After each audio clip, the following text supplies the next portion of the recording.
Für Menschen, die einen Haarersatz benötigen, egal ob es eine Perücke ist oder ein Haarsystem, gilt oftmals die Frage echter oder Kunsthaar. Genau diese Frage möchte ich dir gerne heute beantworten. Ja, herzlich willkommen bei Heidek TV. Mein Name ist Dominik und schön, dass du eingeschaltet hast. Ja, hier geht es rund ums Thema Haarersatz. Heute wollen wir uns dem Thema widmen, Kunsthaar versus Echthaar. Und dafür habe ich mir Verstärkung geholt. Laura ist bei mir. Laura trägt ebenfalls eine Echthaar-Perücke und hat natürlich aber auch Erfahrung gesammelt mit Kunsthaar. Und daher bin ich da sehr dankbar, dass sie mir zur Seite steht, um euch vor allen Dingen auch die Vor- und Nachteile mal zu erklären. Oder einfach auch mal Feedback zu geben, wie sie das ganze Thema so gesehen hat. Vorher möchte ich noch sagen, Laura hat auch eine Transformation hier bei uns gehabt. Wenn ihr Interesse habt, schaut euch die gerne an. Ist wirklich hammergeil geworden und kann ich wärmstens empfehlen. Aber jetzt kommen wir zum Thema. In dem Video geht es nicht nur um Perücken, sondern auch um Haarteile, sprich Haarsysteme für den Mann, weil es ist ja im Prinzip ja egal, ob es eine Perücke ist oder ein Haarteil. Hier geht es ja wirklich rund ums Thema Echthaar, Kunsthaar und das kann ja für beide Produkte ebenfalls gelten. So, Laura, jetzt trägst du Echthaar. Erstmal herzlich willkommen. Erzähl doch mal, fangen wir mal bei Kunsthaar an. Was hast du denn für eine Erfahrung mit Kunsthaar gesammelt? Also wenn man frisch in das ganze Thema eingliedert, dann natürlich ist es ja AOK und hin und her habe ich angefangen und da ist es halt so, dass sie dir immer eine Synthetikperücke halt anbieten, weil es natürlich auch günstiger ist als Echthaar. Und dann bin ich da zum Friseur gegangen und dann gab es da halt nur diese Kurzhaarschnitte und nichts Außergewöhnliches, wo man auch sehr alt aussieht, auch viele Rohtöne und sowas. Und dann hatte ich mich tatsächlich für eine teurere Synthetik entschieden, aber war damit auch nicht ganz so zufrieden am Anfang.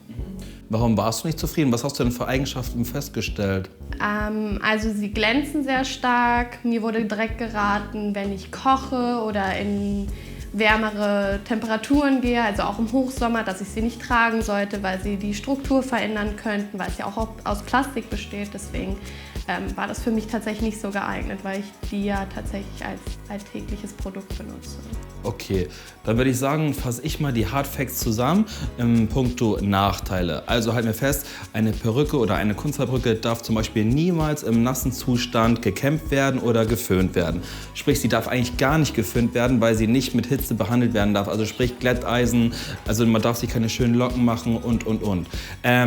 Wir können festhalten, dass eine Kunsthaarperücke nicht praktisch von der Frisur umgestaltbar ist. Das bedeutet, die Kunsthaarperücke wird ja maschinell hergestellt und dadurch werden die Haare direkt so geformt, wie auch der Fall ist. Das heißt, wenn man jetzt sagt, ich möchte den Scheitel rechts oder links haben, dann kann man diesen nicht umändern, weil der ist immer vorgegeben. Also man kann nicht so Freestyle-mäßig seine Frisur stylen in dem Fall. Welche Hardfacts hatten wir noch gesammelt? Sie glänzt mehr als Echthaar. Glänzt mehr, genau. Sie verknotet auch schneller. Das bedeutet, meinst du das Verknoten, dass das wie so verbrannt aussieht? Ja, Kennst du das? sieht es so aus, wie als hätte man mit einer Bürste in die gegengesetzte Richtung so ein bisschen gepustet. Genau. Also das hat man auch oder kann man oftmals feststellen, wenn eine Kunsthaarperücke oder auch ein Kunsthaarhaarteil älter als 3-4 Monate ist, dann hat man das Gefühl, das ist wie so mit einem Feuerzeug verbrannt. Ich weiß nicht, ob ihr euch schon mal außerdem die Haare angefackelt habt. Ich ja, von daher weiß ich, wie das aussieht. Das sieht so verkokelt aus, ne? Und so ist das mit den Kunsthaar- oder Kunsthaarhaarteilen auch. Kommen wir mal zu den Vorteilen für eine Kunsthaarperücke oder für ein Kunsthaarhaarteil und sammeln mal ein paar Hardfacts. Welche Vorteile hast du denn für dich gesammeln können oder reflektiert? Also sie sind kostengünstiger, sie sind leichter, also sie sind nicht so schwer. Sie sind auch unkomplizierter beim Auf- und Absetzen, weil sie ja meistens vorgeformt werden und man muss sie weniger waschen. Genau, das sind so die Facts für eine Perücke. Da kann ich vielleicht noch mal so ein paar kleine Ergänzungen machen im Punkto Haarsysteme. Warum sollte ich mich für ein Kunsthaarhaarteil entscheiden? Ein ganz großer Aspekt ist das Thema Farbe. Man hat oftmals das Problem bei Haarsystemen oder Echthaarperücken, dass die Farbe schnell ausbleicht und das kann ich natürlich mit Kunsthaar vorbeugen.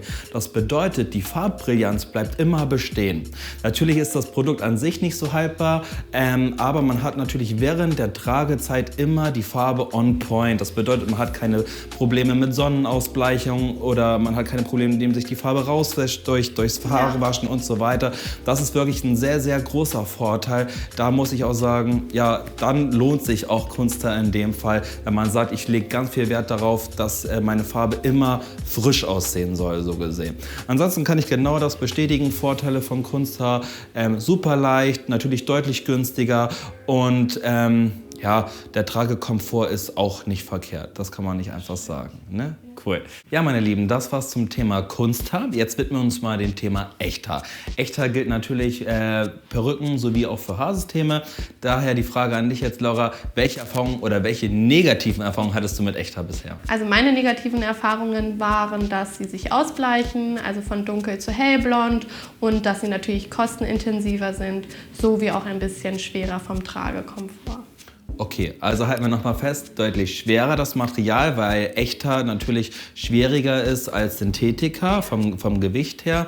Ein ganz großer negativer Aspekt ist natürlich das Thema Ausbleichen. Das ist bei den Haarteilen natürlich genauso. Klar hast du ein besseres Tragekomfort so gesehen bei Haarsystemen, aber die Farbe ist natürlich nicht so satt.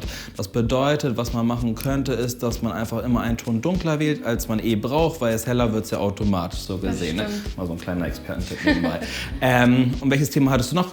Kosten. Ne? Kosten natürlich ganz klar. Ansonsten wären das so die Hardfacts im negativen Aspekt. Ja, aber wie alles im Leben gibt es auch positive Merkmale. Von daher, welche positiven Eigenschaften hast du sammeln dürfen für Echthaar? Sie bewegen sich natürlich natürlicher, also wenn man sich hin und her bewegt, dann schwingen sie viel angenehmer. Sie haben einen super Komfort, also es kratzt kaum, auch die Enden nicht, weil das kann passieren bei Synthetikhaaren. Und vor allem auch, dass ich sie mehr stylen kann als gerade föhnen, glätten, sowas. Also ganz großer Vorteil ist das Thema Hairstyle, ne? Genau.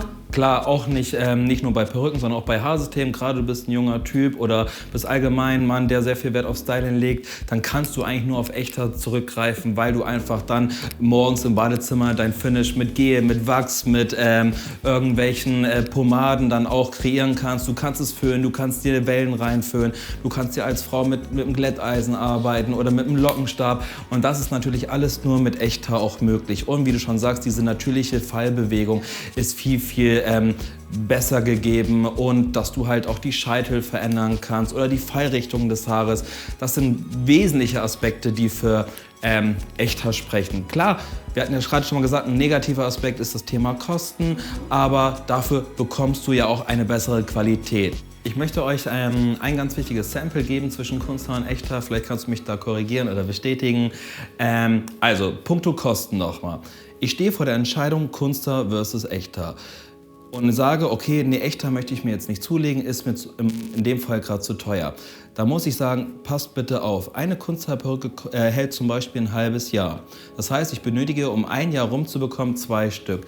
Eine Echthaarperücke ist doppelt so teuer, hält aber auch ein Jahr. Das bedeutet, im Umkehrschluss hat man fast die gleiche Investition geleistet, aber für mehr Lebensqualität. Was ja für den Menschen eigentlich das Wichtigste überhaupt ist, Thema Lebensqualität. Das bedeutet, wer billig kauft, kauft zweimal. Das heißt nicht, dass eine Kunsthaarperücke billig ist, aber man muss wirklich schauen, welchen Nutzen brauche ich, welche Anforderungen muss mein Produkt für mich erfüllen, und das sollte man sich immer selber auch gegenüberstellen. Von daher habt ihr von mir und von Laura diese Hard Facts bekommen. Druckt euch die aus, legt euch die hin, markiert euch eure wichtigsten Punkte und entscheidet euch dann zum Thema Kaufempfehlung, welches Produkt benötige ich. Ich habe zum Thema Farbe nochmal so einen kleinen Expertentipp, den seid ihr ja in der Regel von mir gewohnt. Und zwar geht es darum, man kann durchaus bei dem Thema Haarteilen, das werde ich auch nur bei den Haarteilen machen, Kunsthaar und Echthaar mischen. Warum? Man hat erstens so ein bisschen mehr Farbsättigkeit oder mehr Farbbrillanz über einen längeren Zeitraum. Und wenn man gerade graue Haare hat, das bedeutet, wenn ich jetzt zum Beispiel meine Haarteile ja nachpigmentieren kann, weil die Farbe ein bisschen ausgeblichen ist, kann man das durchaus ja machen. Man hat aber dann graues Haar im Echthaarbereich und den Naturton auch. Das heißt, wenn ich mir das einfärben würde, wäre das graue Haar ja pigmentiert. Das heißt, ich hätte diese graue Melierung verloren. Was kann man dann machen? Man macht den Naturton in Echthaar und den Graubereich in Synthetika und hat 2 Fliegen mit einer Klatsche. Man kann pigmentieren und man hat sein graues Haar trotzdem behalten. Laura, ich sage auf jeden Fall vielen Dank, dass du hier mir zur Verfügung gestanden hast und vor allem unseren Zuschauern als Experte mal gesagt hast, welche Erfahrungen du sammeln durftest. Und ich kann es nochmal wiederholen, wenn ihr Lauras Transformation sehen wollt, checkt auf jeden Fall das Video. Es ist wirklich hammergeil geworden. Ihr seht es selber, es sieht wunderschön aus. Und ja, vielleicht habe ich Fragen vergessen zu beantworten. Vielleicht hat Laura Fragen vergessen zu beantworten. Macht nichts, schreibt es in die Kommentare. Wir sind immer fleißig dabei im Support, eure Fragen trotzdem zu beantworten in den Kommentaren. Und dann sage ich vielen Dank und bis bald. Ciao.